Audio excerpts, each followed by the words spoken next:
அனைவருக்கும் வணக்கம். ரிஷபராசினியர்களுக்கு நிகழ்ந்து கொண்டிருக்கும் மார்ச் மாதம் 15ஆம் தேதி சூரிய பகவான் கும்பராசியிலிருந்து மீன ராசிக்கு பயிற்சி ஆகிறாரு. இந்த பயிற்சியின் காரணமாக உங்களுடைய வாழ்வில் தானாக நடக்க போகும் நல்லது என்ன, குறிப்பாக சூரிய பகவானை பொறுத்தவரைக்கும் தற்போது கும்பராசியில் சஞ்சரிக்கிறார். அவர் 15ஆம் தேதி மீன ராசிக்கு பயிற்சியாகி அங்கு ஏற்கனவே சஞ்சரித்துக் கொண்டிருக்கும் ராகு புதன் சுக்கிரனோடு இணைவது மட்டுமில்லாமல் 29ஆம் தேதி சனி மற்றும் சந்திரனும் இணைகிறார்கள். இதனால் 5 கிரகங்களோடு சூரியன் இணைவதால உங்களுடைய வாழ்வில் தானாக நடக்க போகும் நல்லது என்ன. குறிப்பாக இந்த கிரகங்களுடைய சஞ்சார நிலைகளின் காரணமாக ரிஷபராசினியர்களுடைய வாழ்வில் குடும்ப சூழ்நிலை ரீதியாக உத்தியோகம், தொழில், வியாபாரம், கலைத்துறை, அரசியல் துறை, மாணவ மாணவிகள், விவசாயத்துறையினர், பெண்மணிகள் என அனைவருக்குமே என்ன மாதிரியான நன்மைகள் எல்லாம் ஏற்பட இருக்கு என்பது குறித்தான முழுமையான பதிவை தான் இந்த வீடியோல நம்ம விரிவா பார்க்க போகிறோம். அதற்கு முன்னாடி சூரிய பகவானை பற்றி சற்று விரிவாக தெரிந்து கொள்வோம். சூரிய பகவானை பொறுத்தவரைக்கும் பணவரவு, பதவி உயர்வு தரும்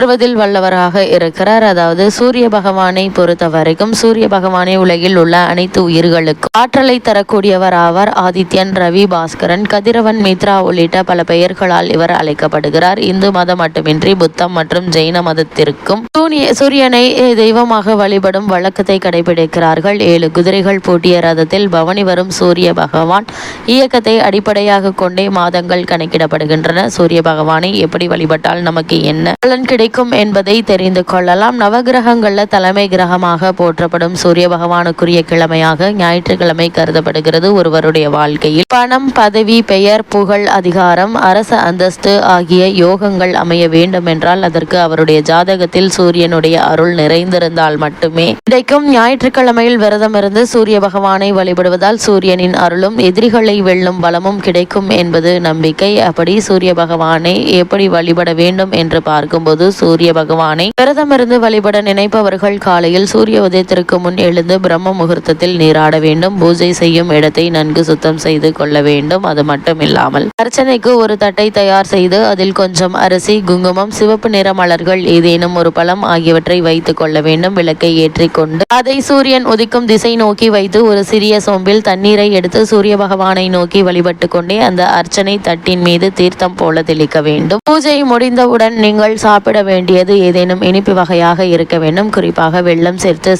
செய்யப்பட்ட இனிப்பை சாப்பிடலாம். அதன் பின் மாலை வரை தண்ணீர், பால் தவிர வேறு எதுவும் சாப்பிடக்கூடாது. காலை முதல் மாலை வரை சாப்பிடாமல் விரதம் இருந்துவிட்டு மாலையில் சூரிய அஸ்தமனத்திற்கு முன்பாக சாப்பிட்டு விட வேண்டும். ஒருவேளை சூரிய அஸ்தமனத்திற்கு முன்பாக சாப்பிடவில்லை என்றால் கட்டாயம் அன்றைய நாள் முழுக்க சாப்பிடக்கூடாது. அடுத்த நாள் காலை சூரிய உதயத்திற்கு பின்னர் தான் சாப்பிட வேண்டும். சூரிய வழிபாட்டினால் கிடைக்கக்கூடிய பலன்கள் என்ன என்று பார்க்கும்போது சூரிய விரதம் மேற்கொள்பவர்களுக்கு உடல் ஆரோக்கியம் மேம்பட்டு ஆயுள் நீடிக்கும். கொடிய நோய்கள் ஏதேனும் அண்டாது முகத்தில் வசீக உண்டாகும். சமூகத்தில் பிறர் மதிக்கின்ற சூழ்நிலை ஏற்படும். பொருளாதார வளர்ச்சி உண்டாகும். திருஷ்ட சக்திகள், செய்வினை, மாந்திரிகம் போன்ற சூரிய விரதம் இருப்பவர்களை அண்டாது. தன்னை எதிர்க்கும் எதிரி அரசனாகவே இருந்தாலும் ஞாயிற்றுக்கிழமை விரதம் இருந்து சூரிய பகவானை வழிபட்டால் எதிரிகள் வீழ்ந்து போவார்கள். அத்தகைய மகத்துவம் வாய்ந்ததுதான் இந்த ஞாயிற்றுக்கிழமை சூரிய விரதமாகும். இந்த விரதத்தை ஒவ்வொரு ஞாயிற்றுக்கிழமையும் தவறாமல் இருந்து வழிபடுபவர்கள் வாழ்வில் மிகப்பெரிய மாற்றத்தை சந்திப்பார்கள். இவ்வளவு மேன்மைகள் கொண்ட சூரிய பகவான் மீன ராசிக்கு பயிற்சியாகி அங்கு ஏற்கனவே சஞ்சரித்துக் கொண்டிருக்கும் ராகு புதன் சுக்கிரனுடன் இணைவதன் காரணமாக ரிஷபராசினியர்களுடைய வாழ்வில் மேலும் என்ன மாதிரியான நன்மைகள் எல்லாம் ஏற்பட இருக்கு என்று பார்க்கும்போது இக்காலகட்டத்தை பொறுத்தவரை குரு பகவான் உங்களுடைய ஜென்ம ராசியில் இருப்பதால வரவுக்கேற்ற செலவுகள் இருக்குங்க. செலவுகள் இருந்தாலும் அவை சுப செலவுகளாக அமையும் பட்சத்தில் நீங்கள் கவலைப்பட வேண்டிய அவசியம் இல்லைங்க. இதற்காக கடன் வாங்க வேண்டிய நிர்பந்தம் ஏற்படுமா அப்படின்னு கேட்டீங்கன்னா நிச்சயமாக இல்லைங்க. ஏதாவது ஒரு வகையில் உங்களுக்கு வருமானம் இருந்து கொண்டே இருப்பதால நீங்கள் கவலைப்பட வேண்டிய அவசியம் இல்லைங்க. உங்களுடைய ஜனன கால ஜாதகத்தின்படி குரு அவரது ஜென்ம ராசியில் சஞ்சரிப்பதால் அவரால் வனவாசம் செல்ல நேரிடும். அதன் அடிப்படையில் இத்தகைய பழமொழி ஏற்பட்டதுங்க. அந்த வகையில குரு பகவான் தற்போது உங்களுடைய ஜென்ம ராசியில் சஞ்சரிப்பதால ஒரு சில இடர்பாடுகள் ஏற்படுங்க. அதனால் திருமண சம்பந்தமான முயற்சிகள் மேற்கொண்டு வரும் ரிஷபராசினியர்கள் வரனை பற்றி விசாரித்து ஆராய்ந்து அதற்கு பிறகு வரனை நிச்சயிப்பது நல்லதுங்க. அதே போல முதலீடு சம்பந்தமான விஷயங்களை மேற்கொள்ளும் ரிஷபராசினியர்கள் அகலக்கால் வைக்க வேண்டாம் என்பதை கிரக நிலைகள் அறிவுறுத்தது. அதே போல வெளிநாடு சென்று பணியாற்ற வேண்டும் என்ற விருப்பம் உள்ளவர்கள் இடைத்தரகர்களை நம்ப வேண்டாம் என்பதை கிரக நிலைகள் அறிவுறுத்துதுங்க. குடும்பத்தில் ஒற்றுமை நிலவுங்க. பூர்வீக சொத்து சம்பந்தமான வழக்குகள் இருந்துச்சு அப்படின்னா